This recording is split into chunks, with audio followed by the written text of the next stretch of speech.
sur les nombres complexes, écrit sous format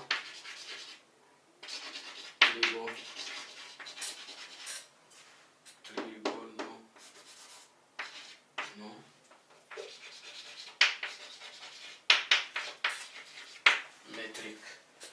Alors, rappelez-vous, nous avons vu des propriétés au niveau donc des modules des nombres complexes, aussi au niveau des arguments des nombres complexes. Nous avons vu notamment que le module d'un produit, c'est le produit d'un module, le produit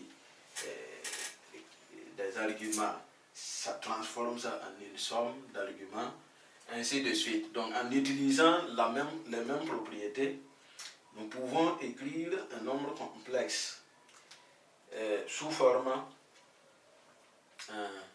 trigonométrique si ce nombre complexe représente un quotient, l'inverse, le produit, etc., ou bien une puissance de nombre complexe en utilisant les mêmes propriétés. Donc on dira soit Z égale à R facteur de cosinus alpha plus I sinus de alpha et Z prime égale à R prime cosinus de alpha plus alpha prime I sinus de alpha prime. Deux nombres complexes.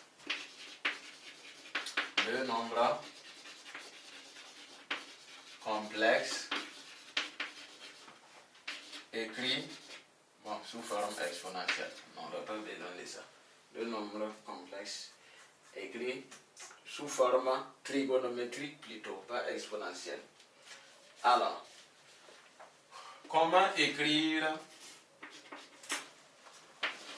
Donc, on a deux points. Comment écrire Z fois Z prime sous forme trigonométrique, connaissant la forme trigonométrique de Z et celle de Z prime. Donc, on avait vu les propriétés permettant d'avoir le module et l'argument de Z fois Z prime. Et on sait que pour écrire sous forme trigonométrique, il suffit d'avoir par exemple le module et l'argument. Donc, les propriétés passées m'ont permis d'avoir par exemple sur le plan du module que ça va faire R fois R prime.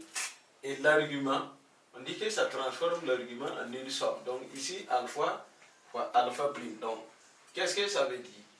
Le module de ça donne R fois R prime et l'argument donne alpha plus alpha prime. Donc ça me permet d'avoir que la forme trigonométrique de Z fois Z prime va donner tout simplement R multiplié par R prime de tout facteur de cosinus, je vais mettre un crochet, cosinus facteur de alpha plus alpha prime plus I sinus de alpha plus alpha prime. Bon, de la même manière, on obtient comment on écrit 1 sur Z sous la forme trigonométrique. Donc le module c'était 1 sur R et l'angle devient moins alpha. Donc ça va donner cosinus de moins alpha plus I sinus de moins alpha. Ensuite, Z sur Z prime, ici c'est sous-entendu que Z est différent de 0. Alors, ça donne quoi? On dit que au niveau de module, ça donne R sur R prime et l'angle va donner l'angle de celui qui est ici moins celui qui est là. Donc, on aura cosinus de alpha moins alpha prime plus I sinus de alpha moins alpha prime. Alors, on peut aussi écrire Z à la puissance n. On a vu que le module donne R puissance n.